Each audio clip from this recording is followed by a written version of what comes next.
L'activité numéro 1, c'est l'approvisionnement et la gestion de stock. L'activité numéro 2, c'est la pharmacie clinique. Donc on est obligé de faire des activités de pharmacie clinique.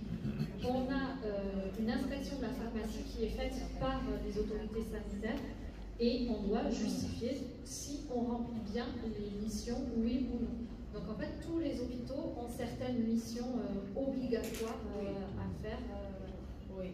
On est obligé de remplir ces missions en fait. C'est une obligation réglementaire. D'ailleurs, pas que de la pro, même au niveau des études de pharmacie que j'ai fait moi il y a beaucoup plus longtemps que Clémence, il y a aussi une réforme, si vous voulez. Moi, j'ai pas fait autant, j'ai pas été formée autant à la pharmacie clinique comme elle a pu l'être. Et les jeunes qu'on accueille aujourd'hui, qui ont 25-30 ans, ils sont encore plus formés à la pharmacie clinique.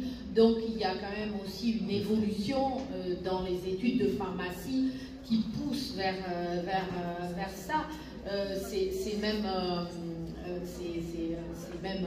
quelque chose qui est pratiquement maintenant à l'extrême. C'est que quand vous recevez des jeunes de 25 ans et que vous leur dites qui ont fait leurs études de pharmacie, qui sont en cours, qu'est-ce que vous voulez faire? C'est de la pharmacie clinique. Oui, et toi, de la pharmacie clinique. Et toi, de la pharmacie clinique.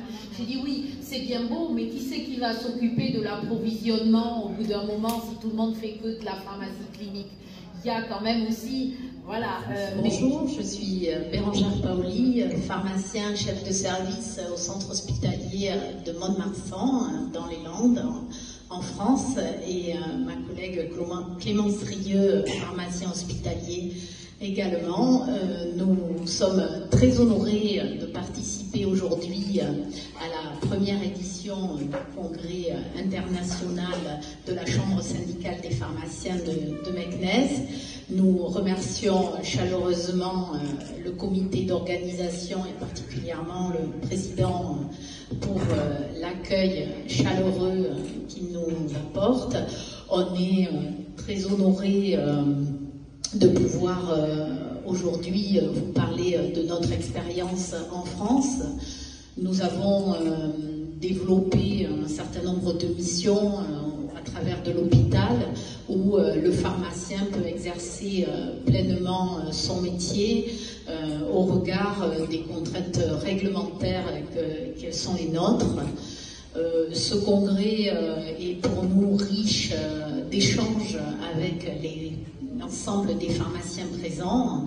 Nous avons participé largement à des débats qui sont très intéressants pour nous, mais bien sûr également visiter la belle ville de Meknès et la région nous ont aussi été très très agréables.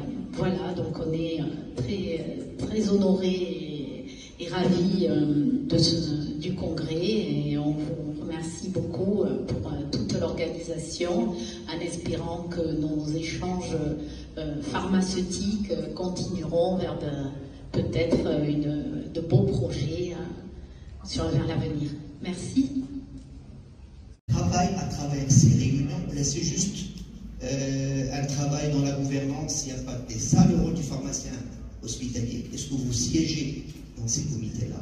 Est-ce que vous avez votre rôle sur la question des maladies associées au sucre? Notre question.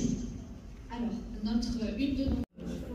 reprendre votre place dans l'hôpital et dans le système de santé. L'activité numéro 1, c'est l'approvisionnement et la gestion de stock. L'activité numéro 2, c'est la pharmacie clinique. Donc on est obligé de faire des activités de pharmacie clinique.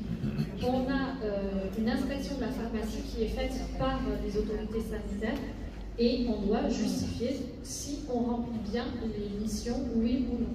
Donc en fait, tous les hôpitaux ont certaines missions obligatoires à faire. Oui. On est obligé de remplir ces missions en fait. C'est une obligation réglementaire. D'ailleurs, pas que de la pro, même au niveau des études de pharmacie que j'ai fait moi il y a beaucoup plus longtemps que Clémence, il y a aussi une réforme, si vous voulez. Moi, j'ai pas fait autant, j'ai pas été formée autant à la pharmacie clinique comme elle a pu l'être. Et les jeunes qu'on accueille aujourd'hui, qui ont 25-30 ans, ils sont encore plus formés à la pharmacie clinique.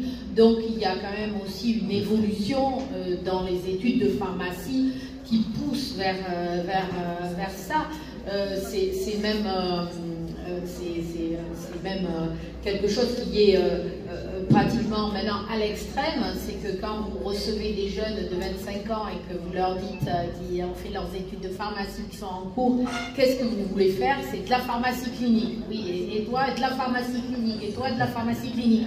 J'ai dit oui, c'est bien beau, mais qui c'est qui va s'occuper de l'approvisionnement au bout d'un moment si tout le monde fait que de la pharmacie clinique? Il y a quand même aussi, voilà, mais c'est vraiment les anciennes missions qu'il ne faut pas quand même oublier, les marchés, tout ça. Mais alors ça n'intéresse mais plus personne du tout. Il n'y a plus que les vieux qui veulent les faire. Donc c'est quand même une réforme aussi qui est vraiment nationale.